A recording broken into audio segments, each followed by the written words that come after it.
মুতাশাবিহান, এই কিতাবের প্রত্যেক কথা একটি আরেকটির সাথে সাদৃশ্যপূর্ণ, এলোমেলো আউলা জাউলা কোনো কথা নাই। মাথানি, এই কিতাবের বৈশিষ্ট্য, এর প্রত্যেকটি কথা বারবার তেলাওয়াতকৃত। কোরআনের এক এক আয়াত কয়বার পড়া হয় কন্ত? আপনি একজন হাফেজ সাহেব জিগান, একটা হেফজখানায় যে বাচ্চা হাফেজ হয়েছে, আল্লাহর কোরআন হেফজ করছে, সে আপনার এখনই না আপনি শুনছেন যে এই যে কোরআন শরীফ মুখস্থ করছে, কিন্তু এই কোরআনের এক এক পৃষ্ঠা, এক এক আয়াত, এক এক শব্দ তারে কত হাজারবার পড়তে হয়েছে। গত 4 বছর ধরে সে কতবার পড়ছে, 3টা বছর ধরে সে কত হাজারবার পড়ছে। সবক, 7 সবক, আমক তা এমনি কত ভাবে হেফজখানা। আপনি 2টা দিন কাছে বসে দেখলে বুঝতেন হেফজখানার হাফেজ সাহেবরা এক বাচ্চার পিছনে কি পরিমাণ মেহনত করে। মুসলমান কদরও করতে জানে না, জানেও না কেমনে হাফেজ। আমার ছেলে হাফেজ, মাতবুরি করে, ওটার দুটো হাফেজ মাতবর, বাবা, কিন্তু কি পরিমাণ মেহনত করে আল্লাহ তাআলা তাকে কোরআনের দৌলত দান করছে। তো এই জন্য বললাম, আল্লাহ তাআলা বলেন মাথানি, বারবার পাঠ করা হয়। তাকশাইরু মিনহু জুলুদুল্লাযীনা ইয়াখশাউনা রাব্বাহুম, এই কথাটা বলার জন্য আমি পড়ছি। আল্লাহ তাআলা বলেন এটা এমন কোরআন যার অন্তরের মধ্যে আল্লাহর ভয় আছে, সে যখনই এটা শুনবে তার শরীরের চামড়া, উপরে যে লোম, এই পশম, আল্লাহ তাআলা সমস্ত পশম দাঁড়িয়ে যাবে। এই ছিল কোরআনের বৈশিষ্ট্য। সুম্মা তালিনু জুলুদুহুম ওয়া কুলুবুহুম ইলা যিকরিল্লাহ, অতঃপর তার সমস্ত শরীর এবং তার দিল পুরাটা আল্লাহ তাআলার স্মরণে ঝুঁকে পড়বে। এই ছিল কোরআন। আফসোসের ব্যাপার, মুসলমান বাপ 20 বছর ধরে আল্লাহর কোরআন শোনে, 30 বছর ধরে মসজিদে নামাজ পড়ে, বেনামাজি তো আচ্ছা বাদে দিলাম,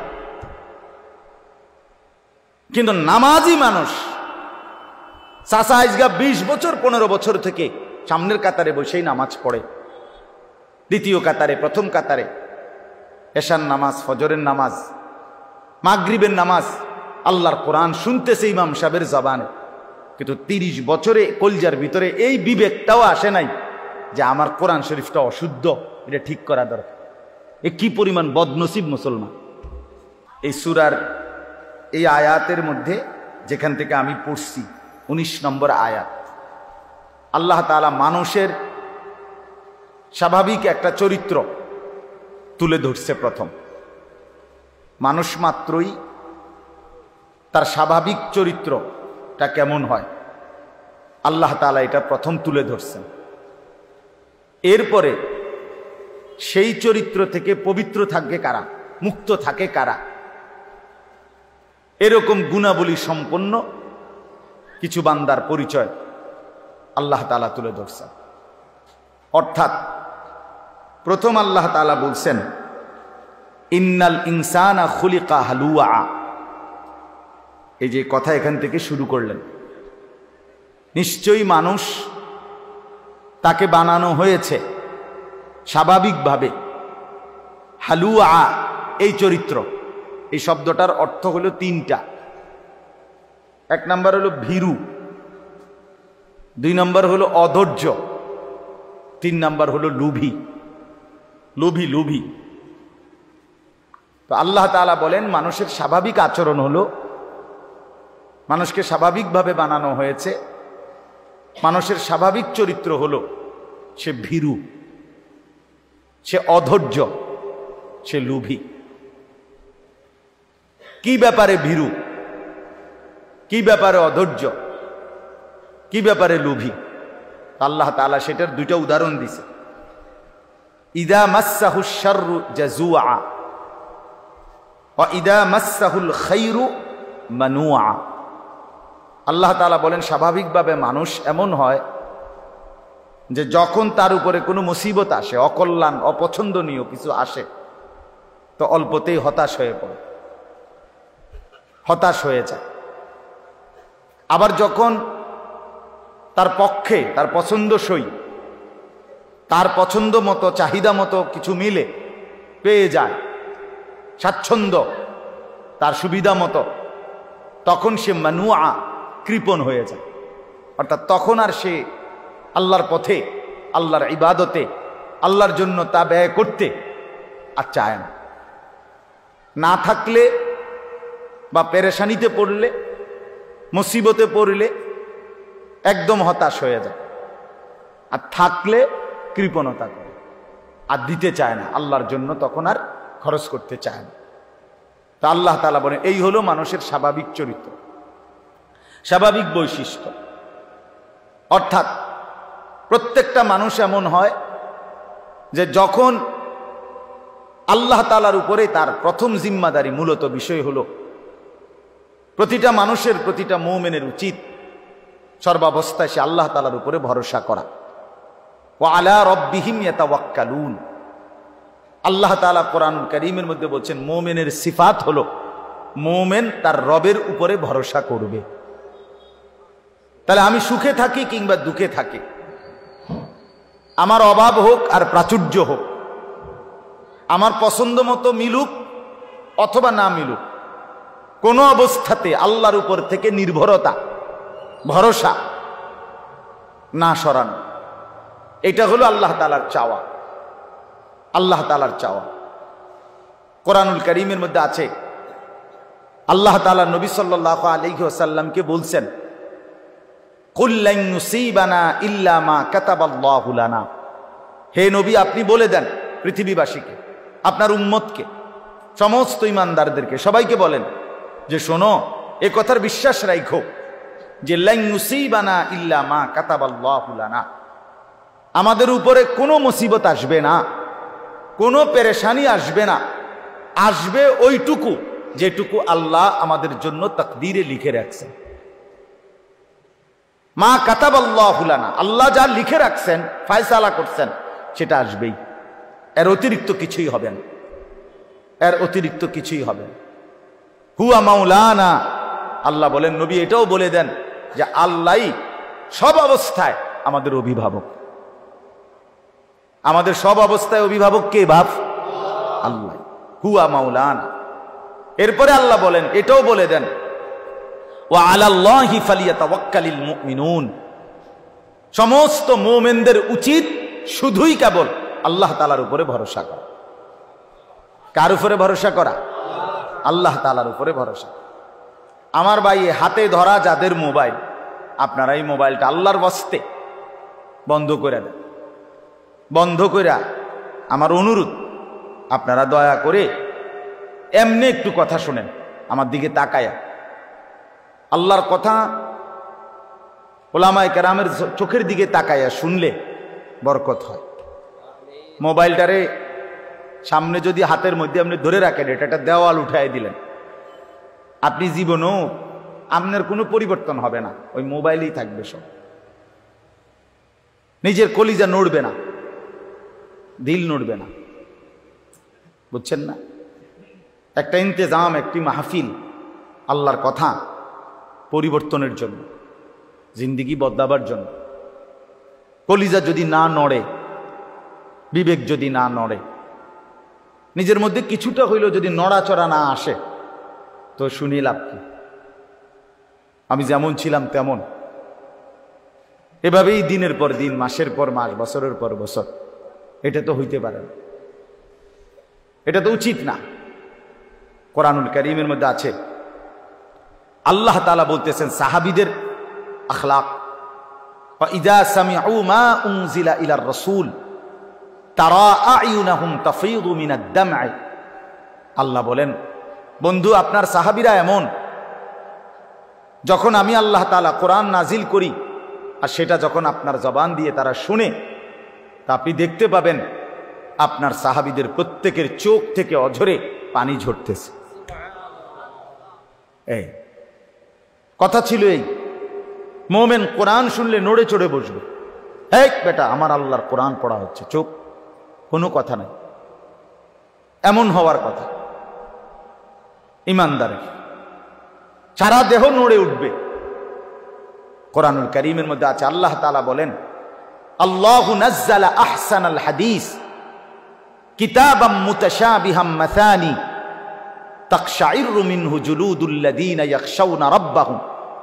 আল্লাহ বলেন, আল্লাহই নাজিল করেছেন এমন একটি কিতাব যার প্রথম বৈশিষ্ট্য হলো এর সবগুলো কথা সবচেয়ে সুন্দর। দুই, কিতাবান, এটি পরিপূর্ণ একটি পূর্ণাঙ্গ কিতাব, অর্থাৎ যে বিষয় বলতে চাইছে কোরআন তা পূর্ণ মাত্রায় বলছে। মুতাশাবিহান, এই কিতাবের প্রত্যেক কথা একটি আরেকটির সাথে সাদৃশ্যপূর্ণ, এলোমেলো আউলা জাউলা কোনো কথা নাই। মাসানি, এই কিতাবের বৈশিষ্ট্য এর প্রত্যেকটি কথা বারবার তেলাওয়াতকৃত।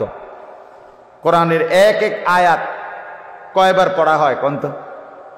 আপনি একজন হাফেজ সাহেব জিগান, একটা হেফজখানায় যে বাচ্চা হাফেজ হয়েছে, আল্লাহর কোরআন হেফজ করছে, সে আপনার এখনই না আপনি শুনছেন যে এই কোরআন শরীফ মুখস্থ করছে, কিন্তু এই কোরআনের এক এক পৃষ্ঠা, এক এক আয়াত, এক এক শব্দ তারে কত হাজারবার পড়তে হয়েছে।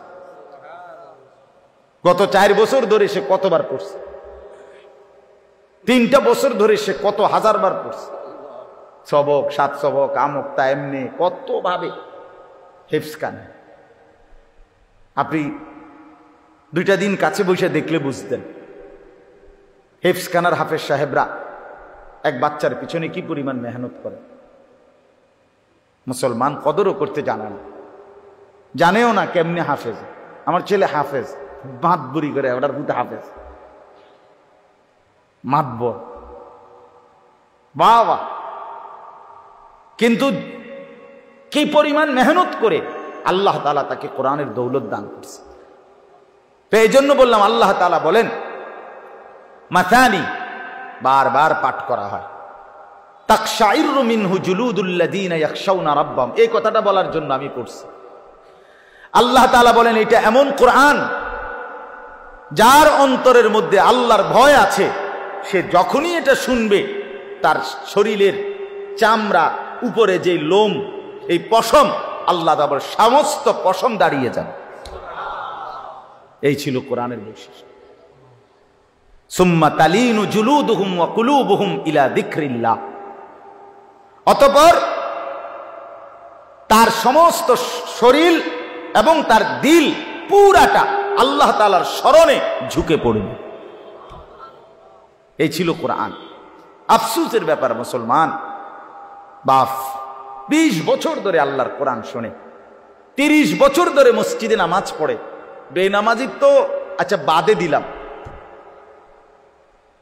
কিন্তু নামাজি মানুষ চাচা আজগা 20 বছর 15 বছর থেকে সামনের কাতারে বসেই নামাজ পড়ে, দ্বিতীয় কাতারে, প্রথম কাতারে, এশার নামাজ, ফজরের নামাজ, মাগরিবের নামাজ, আল্লাহর কোরআন শুনতেছে ইমাম সাহেবের জবানে, কিন্তু 30 বছরে কলজার ভিতরে এই বিবেকটাও আসে নাই যে আমার কোরআন শরীফটা অশুদ্ধ, এটা ঠিক করা দরকার।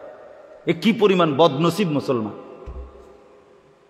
তার কলিজার পরিবর্তন তো পরের খবর, দিল নড়বে এটা তো পরের খবর, নিজের কোরআন শরীফটা যে অশুদ্ধ, সূরা কেরাত, এইটাও মানতে নারাজ, এইটাও বুঝতে নারাজ। দাদা কইছে বাইনতাম দান, বাইনতে আছি ও দাদান।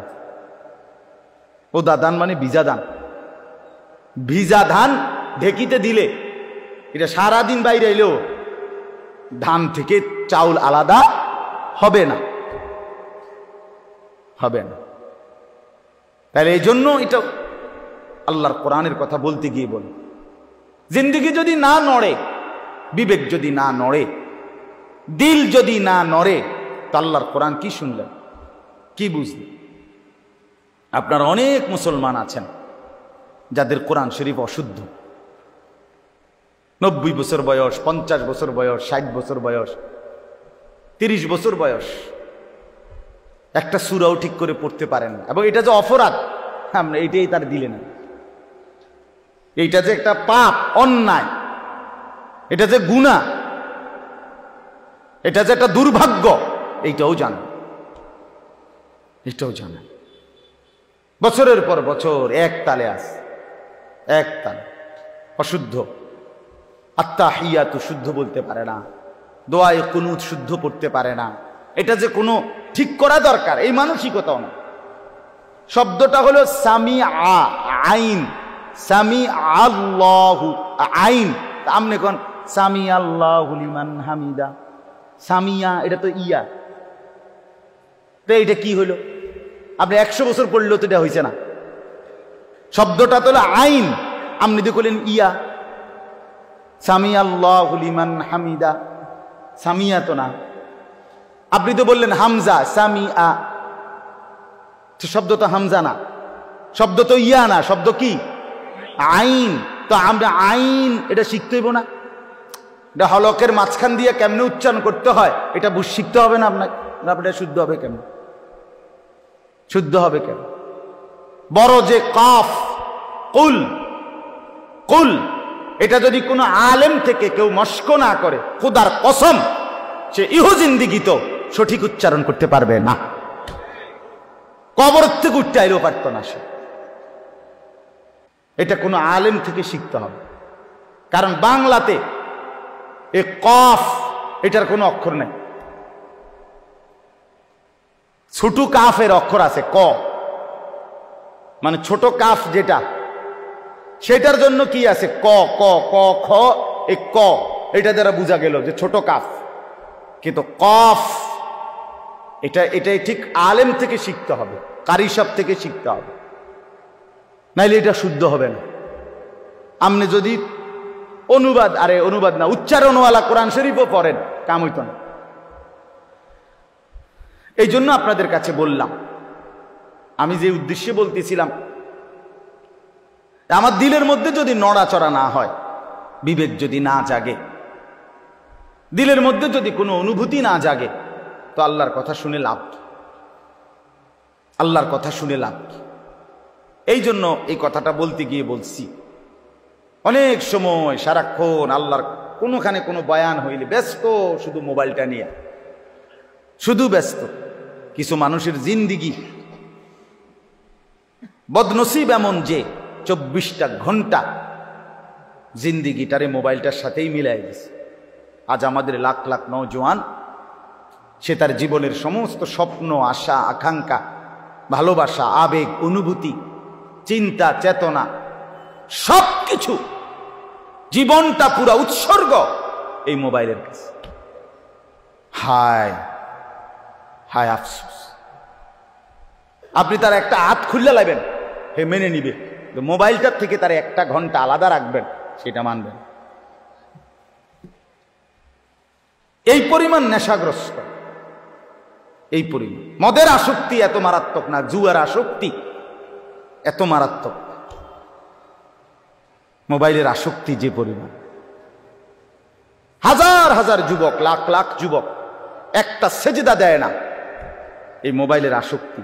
সারা দিন রাত তার একটাই, এখানে কোনো বয়স্ক লোকে দেখে না, আলেমে দেখতেছে না, আমার আত্মীয় স্বজন দেখতেছে না, আমার অভিভাবক জানতেছে, কারো কোনো ইজ্জত সম্মানের দিকে তার কোনো পরোয়া নাই। আমি আর আমার মোবাইল, খালাস। এবার আমার ইজ্জত থাকুক বা না থাকুক, বাপমার ইজ্জত থাকুক বা না থাকুক, আমার ধর্মের সম্মান থাকুক বা না থাকুক, আমার এটা দেখার বিষয় না। আমি আছি আর আমার মোবাইল আছে, খালাস, আমার জিন্দেগি। আমার ভাই, এভাবে জীবন বেশি দিন আগাবে না, এভাবে আগাবে না, এভাবে জেনারেশন টিকে না। এত ফালতু হইলে, এত গাফেল হইলে, এত অমনোযোগী হইলে, দুনিয়া আখেরাত সবকিছুর ব্যাপারে এত বেখেয়ালি হইলে পৃথিবী টিকবে না, দুনিয়াও টিকবে না, আখেরাতও টিকবে না। এই জন্য আমি অনুরোধ করতেছি, আজকের জন্য না, মোবাইলের এই আসক্তি কমানো উচিত ভাই, সবাই কমানো উচিত। প্রয়োজনকে প্রয়োজনের মধ্যেই সীমাবদ্ধ রাখা চাই। রাত দিন সব কিছু, কুকুর, বিড়াল, শূকর, মানুষ, গরু, ছাগল, হাঁস, মুরগি, যেটা দেখি এইটারই ছবি উঠাইতে হবে। এইটা একটা প্রতিবন্ধীমূলক আচরণ ছাড়া আর কিছু না। এটা একটা ফালতু কথা, ফালতু অভ্যাস, এটা একটা বদ আখলাক। এই জন্য দয়া করে প্রত্যেকেই ফিকির করে, ইনসাফের সাথে ভাবেন।